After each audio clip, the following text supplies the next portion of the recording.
Radhe Radhe everyone, जय माता दी। कैसे हैं आप सब? होप करती हूँ आप सब बहुत ही अच्छे होंगे गाइज। मैं भी बहुत अच्छी हूँ। तो चलिए गाइज, आज की वीडियो में हम आपके साथ शेयर करने वाले हैं कि नवरात्रि के पहले दिन में माता रानी के कलश की स्थापना कैसे करें, कहाँ करें, कब करें, और कलश स्थापना करते समय में हमें किन किन बातों का ध्यान रखना चाहिए, और कलश स्थापना का शुभ मुहूर्त क्या है। तो आज की वीडियो में मैं आपको सारी जानकारी देने वाली हूँ। प्लीज़ वीडियो को लास्ट तक जरूर देखें।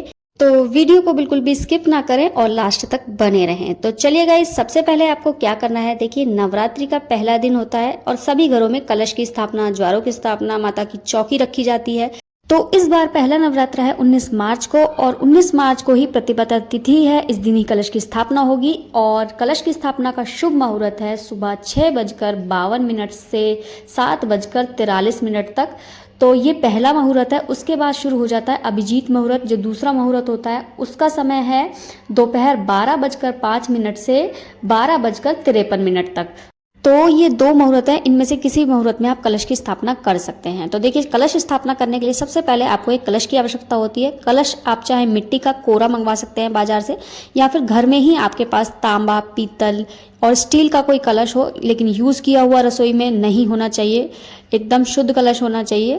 तो वो कलश आपको लेना है, उसको अच्छे से धोकर साफ करके फिर आपको उसमें सबसे पहले गंगा जल डालना है। गंगा जल के बाद उसमें आपको शुद्ध जल मिलाना होता है। जल में आपको कुछ ये 5 चीज़ें डालनी हैं। वो क्या हैं वो मैं आपको बाद में बताऊंगी। उससे पहले आपको क्या करना है, देखिए, सबसे पहले आपको कलश पर एक स्वास्तिक बनाना है। चंदन रोली का स्वास्तिक बना लें। उसके बाद आपको कलश के कंठ पर कलावा बांधना है। और देखिए, कभी भी जब आप कलावा बांधते हैं ना, तो हमेशा जल भरा हुआ होना चाहिए लोटे में। कभी भी खाली कलश में कलावा नहीं बांधा जाता, ना ही स्वास्तिक बनाया जाता। तो हमेशा आपने देखा होगा, जब भी पंडित जी किसी को कलावा बांधते हैं तो उनके हाथों में कुछ फूल और दक्षिणा देते हैं, उसके बाद ही कलावा बांधा जाता है। तो इसी तरह से आपको कलश के अंदर जल भरना, उसके बाद ही स्वास्तिक बनाकर आपको कंठ पर कलावा बांधना है। अब मैं आपको बताती हूँ, इस जल में आपको 5 चीज़ें डालनी है। देखिए, वो 5 चीज़ें क्या क्या हैं। सबसे पहले आपको डालनी है एक हल्दी की गांठ। हल्दी की गांठ के बाद डालनी है आपको एक सुपारी। सुपारी के बाद एक इलायची, और इलायची के बाद डालनी है आपको एक जोड़ा लौंग का। लौंग हमेशा जोड़े से डाली जाती है, इसलिए 2 लौंग डालें। और उसके बाद डालना है आपको इसमें एक सिक्का। सिक्का आप चांदी का भी ले सकते हैं, या फिर इस तरह से पैसे भी ले सकते हैं। तो ये आपको 5 चीज़ जल में ज़रूर डालनी है। उसके अलावा आप इसमें बताशे और फूल भी डाल सकते हैं। अब क्या करना है, आपको अशोक या आम के 5 या 7 पत्ते लेने हैं, या 9 पत्ते ले सकते हैं। उन पर आप तिलक करें। पहले उन्हें अच्छे से धो लें। धोने के बाद उन पर रोली चंदन का तिलक करें। उसके बाद उनको जल में डाल दें। जल के अंदर पत्ते डालने के बाद, मतलब पत्ते लगाने के बाद, आपको ये कलश जो है ढकना है। तो ढकने के लिए आपको एक ढक्कन की ज़रूरत होगी। चाहे आप इस तरह से मिट्टी का कोई भी ढक्कन ले सकते हैं, या स्टील का कोई ढक्कन हो तो वो ले सकते हैं। लेकिन ढक्कन को आपको खाली नहीं छोड़ना। उसके ऊपर कुछ भी अनाज रख सकते हैं, जैसे चावल, गेहूँ वगैरह कुछ भी आप रख सकते हैं। उसे कभी भी खाली ना छोड़ें। अब आपको करनी है कलश के ऊपर नारियल की स्थापना। नारियल का भी आपको बहुत ध्यान रखना है। देखिए, नारियल का मुख किस दिशा में, किस तरफ होना चाहिए, ये भी मैं आपको बताती हूँ। कि जिधर से मैं आपको दिखा रही हूँ, ये नारियल का मुख है। ये हमेशा पूजा करने वाले व्यक्ति की तरफ होना चाहिए। और ये जटा है, ये जटा जो है माता की तरफ होनी चाहिए। तो इस बात का आपको बहुत ध्यान रखना है। और नारियल हमेशा जटा वाला ही लें, और पानी वाला लेना है। सूखा नारियल आपको नहीं लेना। तो ये बात आपको अच्छे से समझ आ ही गई होगी कि आपको नारियल की स्थापना किस तरीके से करनी है, मतलब नारियल किस तरीके से आपको कलश पर रखना है। देखिए, जो जहाँ से नारियल काटा जाता है, ये नारियल का मुख होता है। ये हमेशा पूजा करने वाले व्यक्ति की तरफ होना चाहिए, और जो जटा है वो माता की तरफ होनी चाहिए।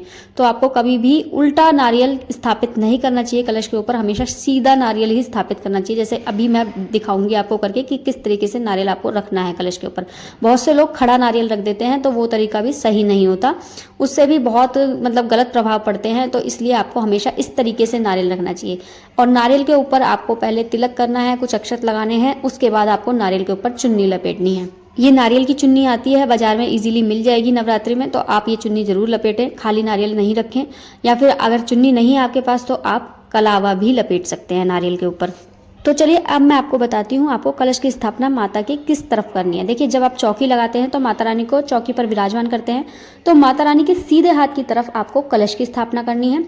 और माता के उल्टे हाथ की तरफ आपको ज्वारों की स्थापना करनी है।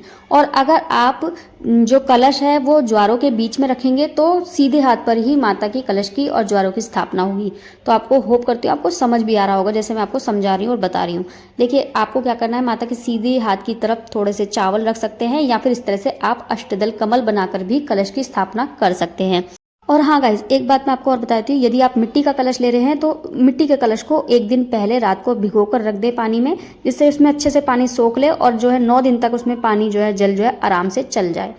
तो बस इसी तरीके से आपको कलश की स्थापना करनी है पहले नवरात्रि पर। और होप करती हूँ आपको मेरी आज की वीडियो अच्छी लगी होगी और समझ भी आई होगी।